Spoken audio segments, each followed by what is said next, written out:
सोचो, अगर हमें 15 सालों के लिए बिना बिजली के रहना पड़े तो हमारी जिंदगी कैसी होगी। क्या हम इंसान बिना बिजली के सरवाइव कर पाएंगे या फिर मारे जाएंगे? चलिए जानते हैं। तो कहानी की शुरुआत कुछ पुराने दिनों के शिकागो में होती है, जहाँ सभी इंसानों के पास इलेक्ट्रिसिटी थी। यहाँ पर हम एक चार्ली नाम की बच्ची को देखते हैं जो कार्टून देख रही थी। वहीं उसका छोटा भाई डैनी आईपैड में गेम खेल रहा था और उनकी मॉम रेचल फोन पर किसी से बातें कर रही थी कि तभी उसका हस्बैंड बेन घबराता हुआ घर आता है और उन्हें बताता है कि उनके पास ज्यादा टाइम नहीं है। जिस पर रेचल उससे पूछती है कि तुम किस बारे में बात कर रहे हो। अचानक यहाँ बेन के घर में लाइट्स ब्लिंक होने लगती है और उसके लैपटॉप में भी कुछ फाइल्स डाउनलोड होने लगती है, जो अगले ही सेकंड में 100% डाउनलोड भी हो जाती हैं। जिसके बाद वो अपने लैपटॉप से यूएसबी निकालकर उसे एक मेटल के लॉकेट में लगाने लगता है। वहीं दूसरी ओर हाईवे पर माइल्स और उसका दोस्त अपनी कार से निकलते हैं, जहाँ उनके पीछे रुकी हुई गाड़ियों की लाइन लगी हुई थी, जिनकी हेडलाइट्स भी एक के बाद एक अपने आप बंद हो रही थी। आसमान में प्लेन्स भी इधर उधर क्रैश होने लगे थे, जमीन पर ट्रांसफार्मर्स फटने लगे थे और यहाँ तक कि विलीस टावर भी एकदम काला पड़ चुका था। इसके बाद हम धरती को अंतरिक्ष से देखते हैं, जहाँ धीरे धीरे धरती से बिजली गायब होती हुई नजर आ रही थी। अंधेरा यूएसए के नॉर्थ से होते हुए ईस्ट और साउथ में फैलता चला जा रहा था और चारों तरफ ऐसा समा हो गया था कि बिल्कुल कैंडल लाइट डिनर का माहौल था। लेकिन आज की जनरेशन यानी कि जेन जी के लिए इंटरनेट ना होने का मतलब है कयामत का आ जाना। इसके बाद हमें एक स्टोरी सुनाई जाती है, जिससे हमें पता चलता है कि उस ब्लैकआउट डे को 15 साल से ज्यादा हो गए हैं। ब्लैकआउट डे के बाद इलेक्ट्रिसिटी वापस आई ही नहीं, जिस वजह से इलेक्ट्रिसिटी से चलने वाली सभी चीजें बेकार हो गई थी। यहाँ तक कि लोगों के कार इंजन्स, जेट टर्बाइन्स और जरा सी बैटरीज भी बिल्कुल खराब हो गई थी। इन सब चीजों की वजह से बड़े पैमाने पर सभी के हालात बहुत खराब हुए। बीमारी बढ़ी लेकिन दवाइयाँ नहीं मिली, आग लगी लेकिन आग बुझाने वाली गाड़ियाँ नहीं थी, फैक्ट्रीज थी लेकिन वहाँ खाने के लिए कुछ नहीं था और सभी लोग हाथ से काम कर रहे थे। जिसके बाद जल्द ही सरकारें गिरने लगी और मिलिटियास बढ़ने लगी थी। ब्लैकआउट के बाद यूनाइटेड स्टेट्स 6 भागों में बंट चुका था, जो कि the Monroe republic, the Georgia federation, the plains nation, Texas, the California commonwealth और बाकी बंजर जमीन थी। इन सभी शहरों के ऐसे हालात को देखकर ज्यादातर लोग यहाँ से कहीं और शिफ्ट हो चुके थे, जिनमें से एक बैन और उसकी फैमिली भी थी, क्योंकि वो वहाँ के विलेज एरिया में रहने लगे थे, जो कि द मोनरो रिपब्लिक एक पीसफुल कॉलोनी थी, जहाँ कुछ 100 लोग जाकर बस गए थे। यहाँ हमें पता चलता है कि बेन की वाइफ का कुछ साल पहले ही देहांत हो गया था और अब वो एक ब्रिटिश मेडिकल डॉक्टर मैगी को डेट कर रहा था। उसके बच्चे डैनी और चार्ली भी अब बड़े हो चुके हैं, लेकिन डैनी को अकेले रहना ज्यादा पसंद है, क्योंकि वो अस्थमा की बीमारी से गुजर रहा है। ऐसे ही एक दिन चार्ली अपने भाई के साथ जंगल में जाती है, जहाँ उन्हें एक अबेंडन वैन दिखती है। चार्ली उसके अंदर जाती है और वहाँ उसे एक मिनी फ्रिज मिलता है, जिसे देखकर उसे अपने बचपन की याद आने लगती है, जब ब्लैकआउट डे के बाद उसके मॉम डैड ने उसे वो पिघली हुई आइसक्रीम दी थी, क्योंकि वो उस वक्त की आखिरी आइसक्रीम थी। एक दिन जब चार्ली हर दिन की तरह जंगल में एक चक्कर लगाने जाती है, तब मोनरो मिलिटिया, जो कि मोनरो रिपब्लिक की मिलिट्री फोर्स है, वो कॉलोनी के अंदर आते ही धावा बोल देती है। मिलिटिया की कलाई पर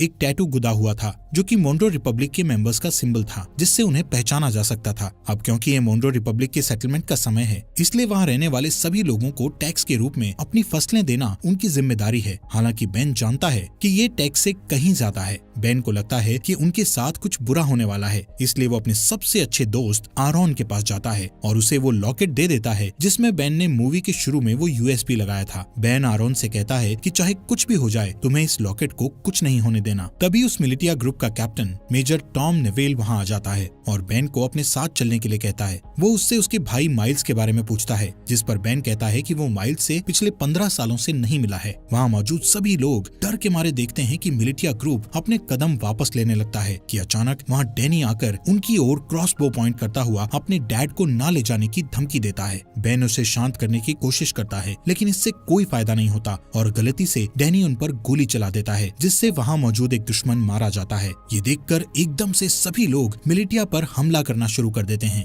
लेकिन इस लड़ाई में उनका कोई मुकाबला नहीं होता और कई लोग मिलिटिया द्वारा मारे जाते हैं, जिसमें टॉम और बाकी लोगों को छोड़ दिया जाता है। लेकिन मिलिटिया ने डैनी को बंदी बना लिया था। कुछ देर बाद जब चार्ली वापस अपने घर आती है, तो यहाँ वो अपने डैड को खून में लथपथ पाती है, जहाँ वो अपनी आखिरी सांसें ले रहा था। वो उसे बताता है कि डैनी को मिलिटिया के लोग किडनैप करके ले गए हैं और अब उन लोगों की आखिरी उम्मीद सिर्फ माइल्स ही है, जो शिकागो में कहीं रह रहा है। चार्ली रोते हुए अपने डैड को बचाने की कोशिश करती है, लेकिन बेन मरने से पहले उसे अंकल माइल्स को ढूंढने के लिए कहता है, जिसके बाद उसकी मौत हो जाती है। अपने डैड के ऐसे मरने से चार्ली पूरी तरह टूट चुकी थी, लेकिन उसके पास शोक मनाने तक का टाइम नहीं था। वो अपना सामान पैक करती है और अकेले बाहर निकलने के लिए तैयार हो जाती है, लेकिन मैगी और आरोन उसे उसे अकेले नहीं जाने देते, जिसके बाद वो खुद उसके साथ जाने को तैयार हो जाते हैं, जो चार्ली को बिल्कुल पसंद नहीं आता। इसके बाद तीनों खतरनाक रास्तों से होते हुए पूरे दिन सफर करते हैं, जिससे तीनों के बीच बॉन्ड और भी ज्यादा मजबूत हो जाता है। अगले दिन चार्ली जब पानी लेने के लिए झरने के पास जाती है तो उसे एक नेट नाम का लड़का दिखता है, जिसे देखकर वो वहीं रुक जाती है। अब क्योंकि पूरी दुनिया ब्लैकआउट में चली गई थी, इसलिए तब के बाद से हर इंसान को पहली बार में देखकर खतरा ही समझा जाने लगा था। यहाँ तक कि चार्ली जैसी लड़की के लिए बहुत सी चीजें दिमाग में होती हैं, लेकिन खुशकिस्मती से नेट सिर्फ उससे उसका नाम पूछता है और उसे जाने देता है। उस रात चार्ली और उसके दोस्तों को एक टूटा फूटा प्लेन मिलता है, जिसमें वो रात गुजारने की सोचते हैं, लेकिन बदकिस्मती से ये स्कैवेंजर्स ग्रुप का ठिकाना था, जहाँ उन लोगों को देखकर कुछ चोर यहाँ आते हैं और चाकू की नोक पर उनमें से एक चार्ली को उनसे दूर ले जाता है। मैगी को यहाँ कुछ खतरा महसूस होता है कि तभी वो अपने तेज दिमाग का इस्तेमाल करके उन चोरों को विस्की पिला देती है, जिसके ठीक बाद वो लोग उल्टी करते हैं और मर जाते हैं। वहीं दूसरी ओर आखिरी चोर चार्ली को मारने की कोशिश करता है कि तभी अचानक वहाँ नेट आ जाता है और उसे बचा लेता है। अगली सुबह नेट उन तीनों के साथ जाता है, क्योंकि यहाँ पता चलता है कि वो भी उनके साथ शिकागो जा रहा है। मैगी उसे अपनी टीम में देखकर कंफ्यूज हो जाती है, क्योंकि नेट उसके लिए बिल्कुल अनजान था। इसलिए वो चार्ली को वार्निंग देती है कि उसे ऐसे ही किसी पर भरोसा नहीं करना चाहिए, लेकिन कुछ देर बाद उसे याद आता है कि हर कोई बुरा नहीं है, इसलिए अब उसे नेट से कोई परेशानी नहीं थी। अगले सीन में जब मेजर टॉम और उसकी आर्मी आराम कर रही थी तो डैनी इस बात का फायदा उठाकर वहाँ से भागने की कोशिश करता है और हथकड़ियों का ताला खोलकर भाग जाता है, लेकिन कुछ दूर और भागने के बाद उसे अस्थमा का दौरा पड़ता है और वो वहीं एक घर के पास गिरकर बेहोश हो जाता है। कुछ घंटों बाद जब उसकी आंख खुलती है तो वो अपने सामने एक लड़की को उस पर बंदूक ताने देखता है। वो लड़की अपना नाम ग्रेस बताते हुए उससे पूछती है कि वो कहाँ से आया है, जिस पर डैनी बताता है कि कुछ लोगों ने उसे किडनैप कर लिया था, जिनसे बचता हुआ वो यहाँ आया है। ये सुनकर वो लड़की बंदूक नीचे करती है, जिसके बाद वो उसे अस्थमा पंप देती है और बताती है कि ये उसके मरे हुए बेटे का है। इसके बाद हम उन चारों के ग्रुप को देखते हैं जो फाइनली शिकागो पहुंचते हैं, जो कि मोनरो रिपब्लिक में ही है। यहाँ देखने लायक बात है कि रिगली फील्ड पूरी तरह से आईवी प्लांट से कवर्ड है, सड़कें मछुआरों से भरी हुई है और फोक्सवैगन बीटल जैसी गाड़ियों को घोड़े की बग्गी में बदल दिया गया है। बेन की बताई जानकारी के बाद वो सभी एक होटल में पहुंचते हैं। बारटेंडर से माइल्स के बारे में पूछते हैं। पहले तो वो बारटेंडर माइल्स नाम के किसी इंसान को जानने से मना कर देता है, लेकिन जब चार्ली उसे अपने डैड बेन के बारे में बताती है कि हाल ही में उनकी डेथ हुई है, तो वो बताता है कि वो खुद ही माइल्स है, लेकिन वो उन सभी से अपनी पहचान को छुपाए रखने के लिए बोलता है। कुछ देर बाद माइल्स अपनी भतीजी को अंदर ले जाता है और उससे प्राइवेटली बात करता है, जहाँ चार्ली बताती है कि कैसे मिलिटिया ने उसके डैड को बेरहमी से मार डाला और डैनी को किडनैप करके अपने साथ ले गए। जिसके बाद चार्ली उससे पूछती है कि वो लोग हमारी फैमिली के पीछे क्यों पड़े हैं, जिस पर माइल्स कहता है कि जरूर बेन कुछ न कुछ उस ब्लैकआउट के बारे में जानता था। वो कहता है कि मोनरो रिपब्लिक के लीडर जनरल मोनरो एक क्रूअल डिक्टेटर था, जो पूरे देश और पूरी दुनिया को अपने कब्जे में करना चाहता था, लेकिन उसके लिए उसे कुछ हथियारों की जरूरत थी, जैसे कि फाइटर प्लेन्स, टैंक्स और यहाँ तक न्यूक्लियर बॉम्ब्स। और क्योंकि बेन अकेला ऐसा इंसान था जो ब्लैकआउट क्यों हुआ था उसके बारे में जानता था और मोनरो को विश्वास था कि वो इससे निपट सकता है। ये सब सुनने के बाद चार्ली अपने भाई डैनी को लेकर और ज्यादा चिंतित हो जाती है और अपने अंकल से उसकी मदद करने के लिए कहती है, लेकिन सरप्राइजिंगली वो उसकी मदद करने से साफ मना कर देता है, क्योंकि उसका मानना था कि ये काम बहुत रिस्की है और वो इस काम को करने के लायक नहीं है। जिससे नाराज होकर चार्ली वापस अपने ग्रुप के पास जाने के लिए तैयार हो जाती है। उसे परेशान देखकर नेट माइल्स के पास बिल्कुल लड़ने के मूड में जाता है, लेकिन तभी माइल्स नेट का हाथ पकड़कर उठता है, जहाँ पता चलता है कि नेट भी मोनरो मिलिटिया का मेंबर है और वो चार्ली और उसके दोस्तों के साथ मिलकर माइल्स तक पहुँचना चाहता था। ये जानकर हर कोई हैरान हो जाता है, लेकिन इससे पहले कि वो कुछ कर पाते नेट वहाँ से भाग जाता है। अब मिलिटिया को उनकी लोकेशन का पता होने के बावजूद भी माइल्स अपनी जगह को छोड़ने से मना कर देता है, क्योंकि उसका मानना था कि वो अकेला ही पूरी फौज का सामना कर सकता है। चार्ली और बाकी लोग भी माइल्स की मदद करने को तैयार थे, लेकिन माइल्स गुस्से में उन पर चिल्लाते हुए उन्हें यहाँ से दूर जाने के लिए कहता है। कुछ ही देर बाद नेट अपने साथ बहुत सारे आर्मी सेना को लेकर माइल्स से लड़ने आता है, लेकिन इतने सैनिक होने के बावजूद भी माइल्स सभी से बड़ी सफाई से तलवारों का इस्तेमाल करके लड़ता है और एक एक करके सबको मार देता है। जिसके बाद वहाँ चार्ली और उसके दोस्त वापस आ जाते हैं और माइल्स के साथ लड़ाई में शामिल हो जाते हैं। इसी बीच मिलिटिया का एक आदमी चार्ली को जान से मारने की कोशिश करता है, लेकिन अचानक से तभी नेट आकर उस आदमी को मार गिराता है। थोड़ी ही देर बाद माइल्स मिलिटिया के कैप्टन को जान से मारकर लड़ाई खत्म करता है, जिसके बाद वो चार्ली और बाकी लोगों के साथ डैनी को ढूंढने के लिए निकल जाता है, जो सुनकर भी सभी काफी खुश होते हैं। कुछ देर बाद माइल्स को अचानक से उस ब्लैकआउट डे का एक फ्लैशबैक याद आता है और यहाँ से सीन फ्लैशबैक में जाता है जहाँ सारी दुनिया में अचानक अंधेरा छा जाने के बाद वो अपने दोस्त के साथ कार से बाहर निकलता है और अपने दोस्त के साथ मरीन कॉर्प्स बेस में जाता है, जहाँ हमें पता चलता है कि ये दोनों मरीन पुलिस हैं। यहाँ अंदर जाने के लिए उन्हें अपने हाथ पर बना वो एम नाम का टैटू दिखता है, जिससे पता चलता है कि माइल्स का दोस्त, जिसका नाम सेबेस्टियन मॉन्रो है और वो इस समय मॉन्रो रिपब्लिक का लीडर भी है। वहीं दूसरी ओर मेजर टॉम और उसके आदमी डैनी के फुटप्रिंट्स का पीछा करते हुए ग्रेस के घर तक पहुँचते हैं। डरी हुई ग्रेस डैनी को बचाने की कोशिश करती है, लेकिन जैसे ही टॉम उसे जान से मारने की धमकी देता है तभी वो पीछे हटती है और टॉम उसके घर में घुसकर डैनी को पकड़ लेता है। उनके जाने के बाद ग्रेस चुपके से बेसमेंट में जाती है और एक लॉकेट निकालती है जो बिल्कुल आरॉन के लॉकेट जैसा था। जैसे ही वो उसे दबाती है तो अचानक से कमरे में बल्ब चालू हो जाता है। इसके बाद ग्रेस उस लॉकेट को कंप्यूटर में लगाती है और किसी से चैट करना शुरू कर देती है। दूसरी तरफ जो ग्रेस से चैट कर रहा था वो बहुत खुश था कि मिलिटिया को उनके छुपे हुए राज के बारे में नहीं पता चला। यहाँ प्रेजेंट में माइल्स ग्रुप को अपने साथ ही रखता है, जो कि अपनी एक पुरानी साथी को ढूंढ रहा है जिसका नाम नोरा है, जो एक्सप्लोजिव्स बनाने में माहिर है। माइल्स चार्ली को बताता है कि अगर उन्हें डैनी को बचाना है तो उन्हें नोरा जैसे तेज फाइटर की जरूरत पड़ेगी। यहाँ टैवर्न में अचानक उनके ऊपर कुछ दुश्मन हमला कर देते हैं, लेकिन इस बार भी माइल्स सबको हरा देता है। तभी वो एक आदमी को पकड़ता है और उसका गला घोटते हुए नोरा की लोकेशन पूछता है। यहाँ हमें पता चलता है कि नोरा को भी मिलिटिया ने पकड़ रखा है और इस समय वो मिलिटिया में एक नौकर बनकर रह रही है। उस रात माइल्स अकेले ही बाहर जाने का फैसला करता है, ये कहते हुए कि वहाँ जाना खतरे से खाली नहीं है। जिसके बाद वो रेडी होकर बाकी ग्रुप के लोगों को लॉवेल इंडियाना में अगले 2 वीक बाद मिलने के लिए कहता है। हालांकि अगली सुबह जब मैगी और आरॉन जागते हैं तो उन्हें पता चलता है कि जिद्दी चार्ली भी माइल्स के साथ निकल गई है, जो चीज उन्हें बिल्कुल अच्छी नहीं लगती। अब उनके पास कोई चारा नहीं बचा था, इसलिए आरॉन मैगी को लॉकेट देता है जो कि बेन ने उसे दिया था। वो ये भी बताता है कि बेन ने उन्हें ग्रैंड पार्क में एक लेडी से मिलने के लिए भी कहा था, जो और कोई नहीं बल्कि ग्रेस ही है। हालांकि दोनों अभी भी चार्ली को लेकर चिंतित हैं, लेकिन उन्हें लगता है कि वो ठीक हो जाएगी और इसके बदले वो ग्रेस को ढूंढने के लिए ग्रैंड पार्क जाने लगते हैं। ये दोनों ग्रेस को ढूंढने निकल जाते हैं, जहाँ इन्हें लगता है कि ग्रेस ही वो की हो सकती है जिससे अर्थ पर इलेक्ट्रिसिटी को वापस लाया जा सकता है। वहीं दूसरी ओर जब मेजर टॉम अपनी सेना को लीड करते हुए अपने अड्डे की ओर जा रहे थे कि तभी अचानक एक गोली चलने की आवाज सुनाई देती है, जो सुनते ही वो लोग अपना रास्ता बदलकर उस गन शॉट की आवाज का पीछा करते हैं, जिसका पीछा करते करते वो लोग एक छोटे से घर तक पहुंचते हैं, जहां इन्हें पता चलता है कि इस मॉन्रो रिपब्लिक में आम इंसान अपने पर्सनल बंदूकें और गोला बारूद नहीं रख सकते। इसी वजह से सभी लोग क्रॉसबोज और दूसरे हथियारों का इस्तेमाल करते हैं। इसी के चलते मेजर टॉम उस घर के मालिक को धमकी देता है कि वो अपने घर के सभी हथियारों को उन्हें दे दे। उस आदमी को लगता है कि वो हथियार देने के बाद भी मारा जाएगा, इसलिए वो अपने घर से एक बंदूक निकालकर बाहर खड़े एक आदमी को गोली मार देता है कि तभी मेजर टॉम उस आदमी को गोली मारकर उड़ा देता है। इन सब चीजों के बाद हम वहीं डरे हुए डैनी को देखते हैं। अगले सीन में मिलिटिया के अड्डे पर हमें फॉर्मली जनरल मॉन्रो से मिलवाया जाता है, जिसका हाथ इन सभी बुरी चीजों में है।